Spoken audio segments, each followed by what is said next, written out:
Jeg vil vise, hvordan man laver det, der hedder tunesisk hækling, også kaldet hakning.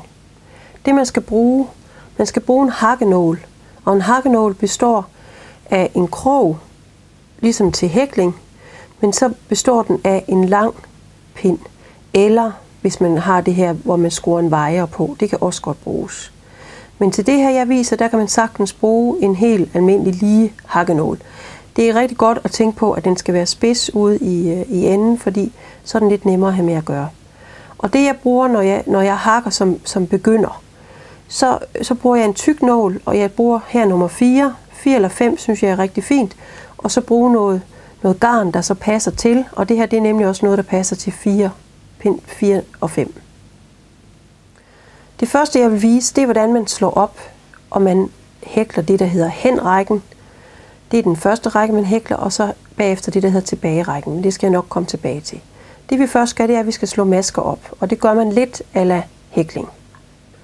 Først laver jeg min første maske, sætter den på min hakkenål, og så skal man tænke på, at når man hakker, så holder man sådan her på hakkenålen, altså med hænderne ovenpå. Ikke som når man skriver med en blyant, men man holder sådan ovenpå. Det er faktisk lidt vigtigt at huske. Det er nemmere at styre på den her måde. Og nu slår jeg så helt almindelige luftmasker op.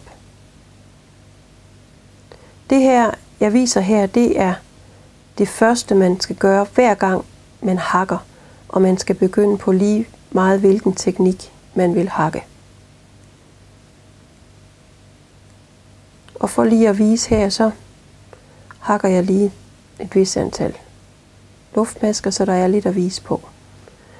Det er simpelthen min opslagningskant, ligesom hvis man hæklede, men I lagde mærke til, at jeg holdt på den her måde. Og det er vigtigt, at man vender sig til at holde sådan. Nu vil jeg så starte med at lægge mit hæklede sådan her, fordi nu har jeg retningen, jeg ligesom skal hakke i. Det er det samme som når man hækler, at man kører det fra højre mod venstre.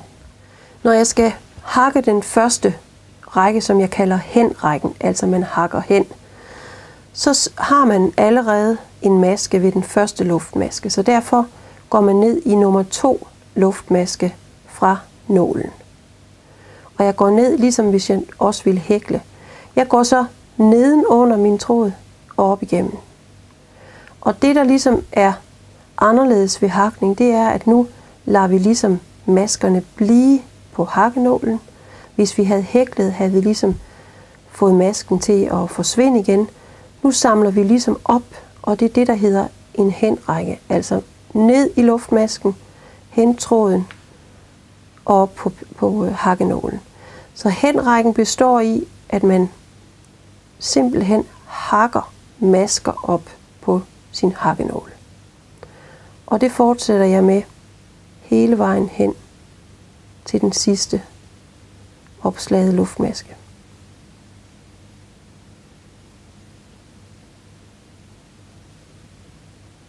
Læg mærke til, at jeg holder stadigvæk på den her måde på hakkenålen. Og nu kan I se, nu er jeg henne ved den sidste maske, og den går jeg ned i og samler op. Nu har jeg så hakket min første række, som altså hedder henrækken.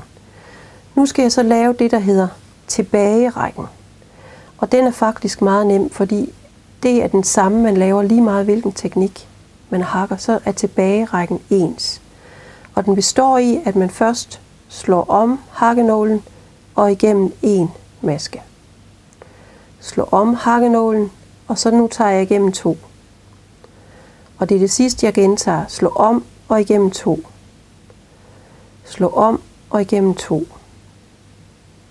Det bliver jeg ved med, indtil jeg har en maske tilbage på hakkenålen.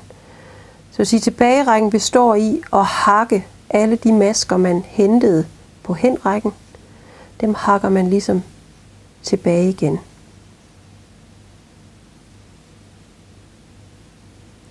Læg mærke til, at jeg stadigvæk holder sådan her på hakkenålen. Det gør jeg hele vejen.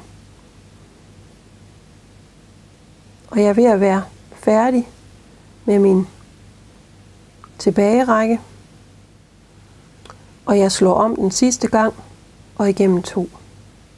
Så jeg slutter med 1 maske, ligesom jeg startede med 1 maske. Det her er de 2 første rækker, man bruger til lige meget hvilken specielle teknik, jeg vil vise jer her i tunesisk hækling.